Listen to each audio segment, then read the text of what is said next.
Comment consommerons-nous la culture demain? Quels médias, quels formats, quelles plateformes vont arriver sur le marché? Une des technologies qui devrait changer la donne est la réalité virtuelle, la réalité augmentée, les réalités mixtes. Je reçois aujourd'hui le patron fondateur de la plus importante boîte de production de divertissement immersif au monde, Atlas 5. Atlas 5 est une des boîtes de production françaises d'un nouveau genre, les plus primées avec seulement 3 ans d'existence. Sundance, la Mostra de Venise, South by Southwest, Cannes. Bonjour Fred Voluer.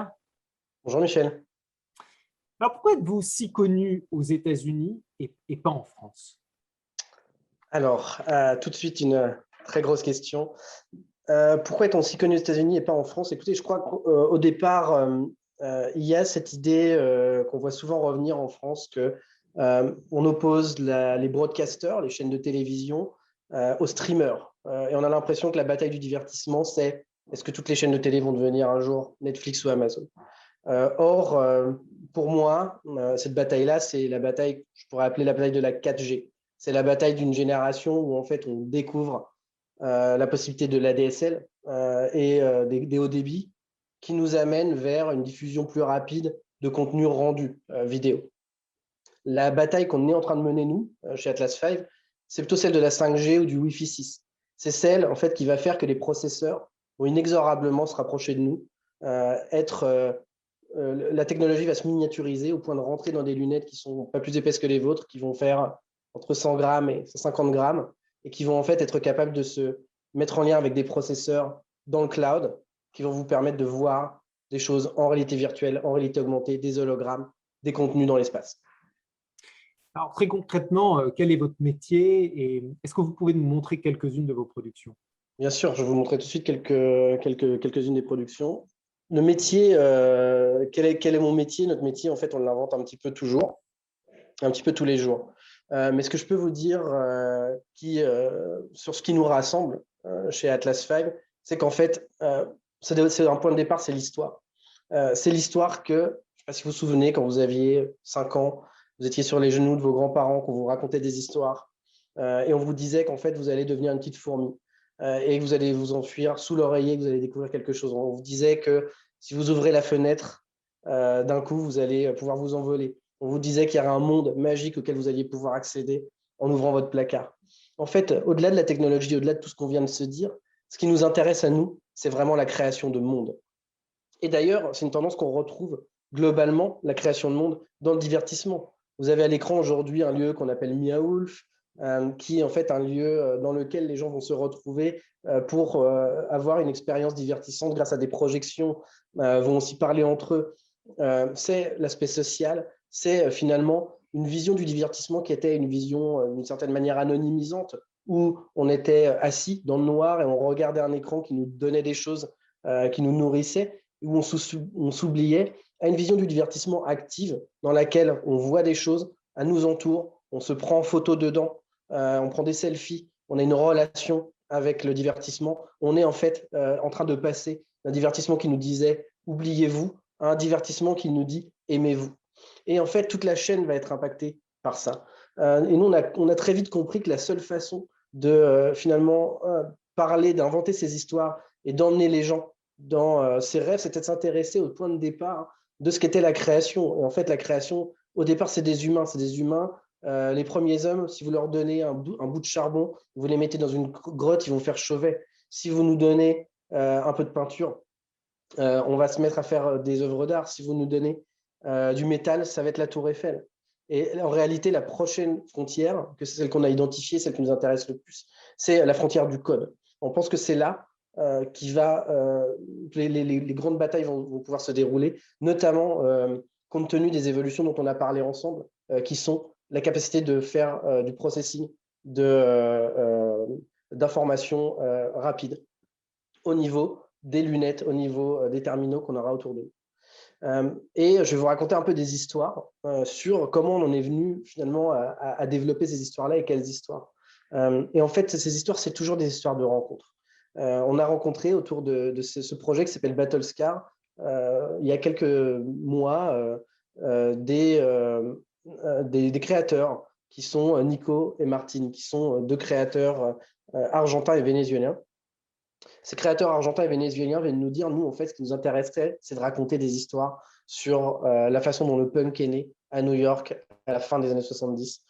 Et en fait, on veut le faire en vous plongeant directement dans cet univers de Lower East Side, de New York, où tout brûlait. On veut parler de drogue, on veut parler d'héroïne qui sont queer, on veut parler de choses en fait, qu'on ne voit pas d'habitude sur les écrans. Et on s'est dit qu'en fait, un des nouveaux terrains d'expression, qui était celui de la réalité virtuelle ou de la réalité augmentée, était parfait pour imaginer aussi ce nouveau type d'histoire. Et je vous montre tout de suite quelques images. And, you know, I don't really, I live my own life and nobody fucking tells me what to do. 1, 2, 3, 4. Chief of El Barrio, doctors of your silence, rising through the black holes.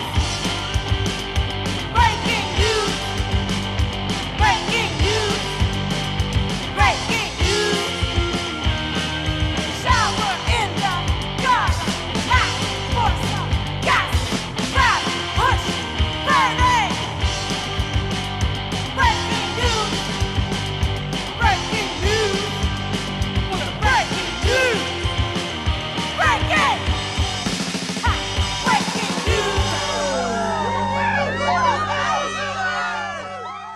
Battlescard, c'est devenu une coproduction entre un certain nombre de personnes. Nous, on est donc le studio de production et vous avez vu en fait parmi le logo tous ces gens qui nous ont permis de faire ce film, comme Arte, comme Riot, comme la région Vernonal Cinéma, comme le CNC évidemment.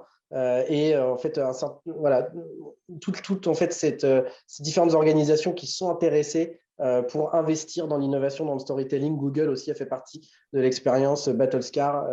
Alors, vous dites un film, mais en réalité, ce qu'on voit là, c'est une projection en 2D d'un environnement immersif. C'est-à-dire que quand on le vit, on la vit, cette expérience, on est à l'intérieur de cette expérience. Et absolument. En fait, pour vous montrer ces images, la façon dont on a réalisé les trailers, c'est en réalité de placer une caméra virtuelle qui simule en fait votre présence au sein de l'expérience. Et évidemment, ça n'a rien à voir effectivement d'être au sein d'un programme, d'une expérience en fait qui va délivrer quelque chose juste pour vos yeux et d'être effectivement sur un écran comme aujourd'hui. Je peux vous montrer de manière dans une diffusion classique ce qu'on fait. Ce qu'on fait, ça n'a rien à voir avec ça dans la mesure où, comme j'essayais de l'expliquer, on est en lien direct avec des processeurs. Ce sont les processeurs qui, en temps réel, vont vous afficher les choses que vous allez voir dans l'environnement qu'on a créé. D'accord ? Donc, vous avez une dimension, vous avez une liberté totale d'exploration des univers qui sont créés. Un autre projet dont je peux vous parler, qui était aussi un de nos premiers projets, qui, celui-là, a défrayé la chronique pour plein de raisons, notamment un Lion d'Or à Venise, à la Venise Mostra, et un record d'acquisition par un distributeur, Citylights, qui a acheté ce projet pour plus d'1 million de dollars. Et en fait, du coup, ça fait les gros titres à Sundance il y a 2 ans. Et aussi une somme de partenaires prestigieux comme Oculus, comme HP, qui en fait ont participé à ce projet et ils nous ont permis aussi d'avoir des partenaires prestigieux comme en création, comme Darren Aronofsky, qui est réalisateur de Black Swan ou de Requiem for a Dream, et au casting Millie Bobby Brown, la petite fille de Stranger Things, Jessica Chastain ou Patti Smith. Ce projet, en fait, au départ, c'est une jeune femme, Eliza McNeith, qui vient nous voir au cours d'un festival américain et qui nous raconte en fait sa vision de l'espace. Et elle nous dit que l'espace, c'est pas du tout un monde silencieux comme on le croit, c'est en fait un monde qui est plein de sons.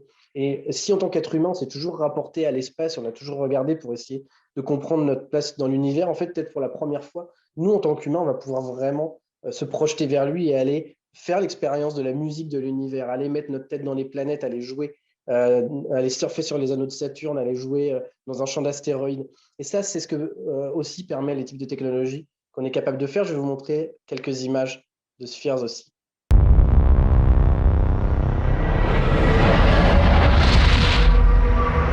You are the cosmos.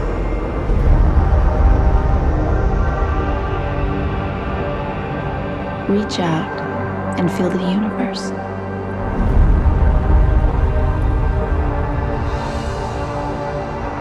For thousands of years, inside the stars to find our place in the universe. Let's hear the broken parts of the cosmic finishes the nothing can escape. Just as you have been. Space-time to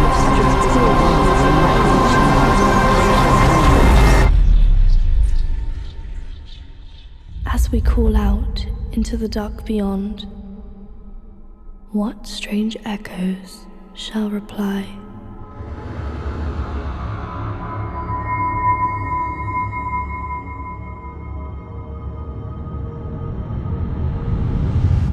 Donc, comme vous l'aurez compris, je vais vous donner encore 2 exemples de choses qu'on fait, qui sont en fait tous finalement des courts-métrages ou des séries épisodiques, mais qui sont en fait des expériences qui ont pour vocation, avec tous ces partenaires, de démontrer d'une certaine manière la pertinence d'un médium comme celui qu'on invente, donc qui est, on parlait tout à l'heure de divertissement immersif. Ce que je vous montre là, encore une fois, c'est principalement de la réalité virtuelle, mais on fait aussi, évidemment, en termes de distribution, on est aussi capable de faire des choses qui sont projetées sur des murs, de faire des hologrammes. Il y a plein de façons d'utiliser ce médium. Celle qui est la plus intéressante créativement et qui sortent les histoires les plus inspirantes pour nous sont quand même, voilà, notre média de cœur, c'est un peu la réalité virtuelle. C'est pour ça que je vous montre encore quelques images de projets. Ce projet Gloomy Eyes qui est venu chez nous à travers ces 2 personnalités de Jorge Fernando, qui sont en fait des Argentins qu'on rencontre encore une fois au détour d'un festival et qui nous racontent ce projet et qui nous racontent un peu leur vie, puisque Jorge et Fernando, c'est des animateurs, ils travaillent dans une boîte d'animation et en fait, eux, leur chaîne, leur projet dans l'animation, leur place, c'est de faire la lumière. Quand on fait une série d'animation, en général, on fait des assets, donc on produit des choses, des environnements, on les place dans l'univers, on met des caméras. Il y a tout un process extrêmement complexe d'animation qui se déroule à la toute fin, juste avant de faire le rendu. On a les gens qui font la lumière, donc qui mettent le volume, qui mettent l'accent sur les choses. Et eux, en fait, ils passent leur journée à réfléchir à la lumière. Alors, ils ont inventé cette jolie histoire qui s'appelle Gloomy Eyes, qui, en fait, qui se passe dans un monde apocalyptique où le soleil a disparu pour se cacher de la bêtise des hommes et où on a une histoire d'amour où, en fait, au moment où des zombies émergent pour venir manger des hommes et donc créer une guerre énorme, en fait, on a une histoire d'amour entre un petit Roméo zombie et une petite Juliette humaine qui s'appelle Nina. Et vous allez voir en fait comment on l'a mis en musique. C'est raconté par Colin Farrell. Je vous laisse le découvrir. There was a time when the sun got tired of the idiocy of humans and decided to hide and never rise again.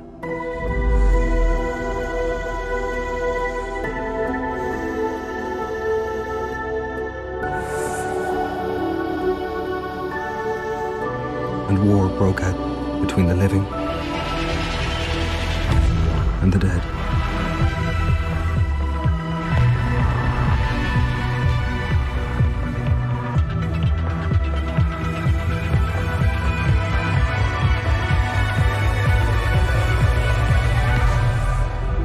Maybe if the humans had tolerated their love, things could have turned out another way.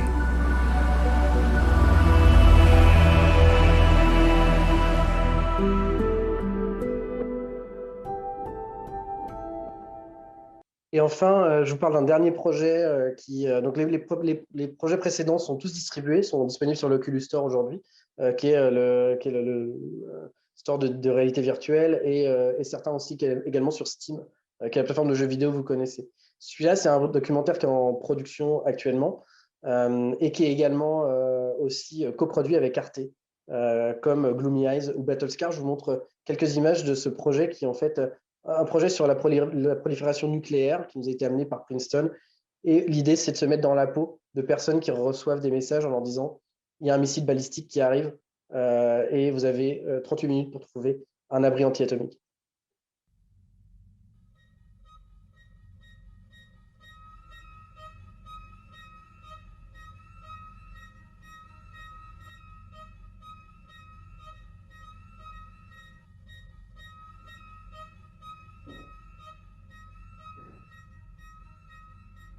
You initially can't even process it. It's something you have to stare at for a moment and say, wait a minute, what is this? This is not possible. And then the fear jumps in. This could be possible. Straight away I realized if I'm getting this message, so is everyone across the islands.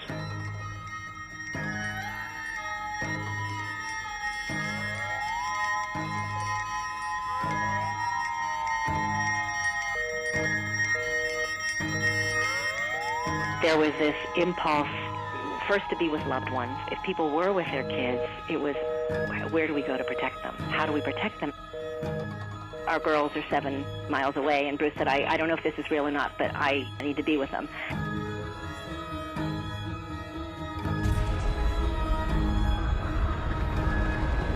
If this was real, and there was a ballistic missile coming to us,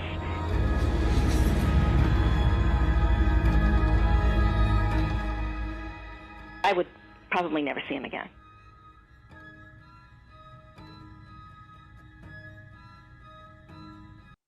Comment est-ce qu'on peut accéder à ces contenus? Parce qu'aujourd'hui, via un écran, c'est compliqué, j'imagine. Comment est-ce qu'on y accède en tant qu'utilisateur lambda? Alors, effectivement, via un écran, c'est compliqué. D'ailleurs, ce que je vous ai montré tout à l'heure, voilà, rappelez-vous que c'est en fait une caméra virtuelle qui montre des choses. D'ailleurs, pour 38 minutes, ça ressemble pas en fait vraiment à l'expérience telle qu'elle va être au final, qui sera bien meilleure. C'est des prototypes. En fait, aujourd'hui, on peut y accéder à travers des stores qui ressemblent en fait à des stores de jeux vidéo. D'ailleurs, Steam, qui est le plus connu des stores de jeux vidéo, distribue un certain nombre de ces projets. Ou alors, le plus connu pour nous, celui avec lequel on travaille le plus, c'est Facebook, à travers son store Oculus, où sont disponibles les projets comme Gloomy Eyes, Battlescar ou Spheres dès aujourd'hui. Et c'est un marché qui est rentable pour vous, boîte de production? Alors, c'est un marché qui est rentable pour nous, Atlas V, mais on est effectivement parmi les leaders du marché au niveau mondial.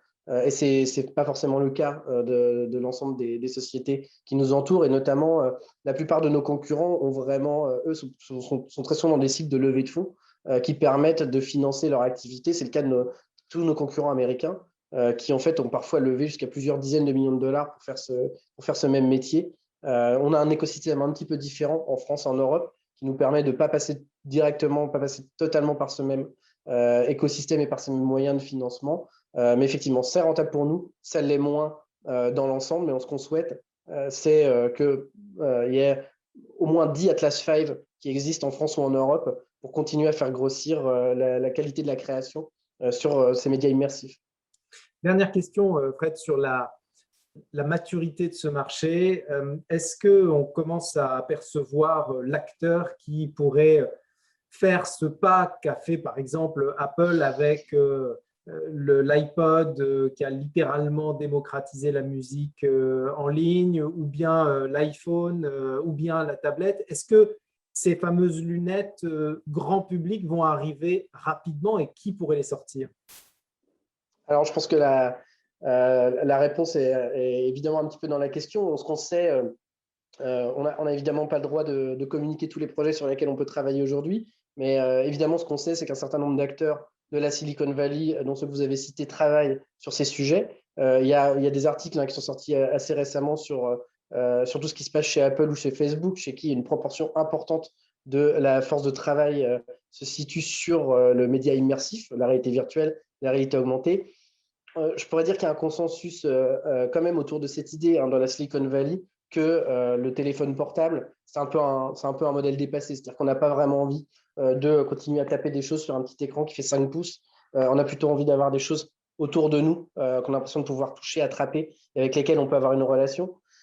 Et effectivement, le fait d'avoir des lunettes qui sont connectées avec du processing power et d'avoir des objets qui sont dans l'espace autour de nous, je crois que c'est quelque chose sur lequel tout le monde s'accorde. Maintenant, la place de marché qui sera celle qui va gagner, je crois qu'en fait, on n'est même pas au début de cette nouvelle guerre des plateformes à laquelle on assiste aujourd'hui à travers des Netflix et Amazon. Voilà, je pense on peut se dire qu'elle va avoir lieu de nouveau avec l'immersif, avec l'informatique spatialisée assez vite, avec en tout cas une bonne partie de ces mêmes acteurs. Merci beaucoup, Fred. Merci à vous.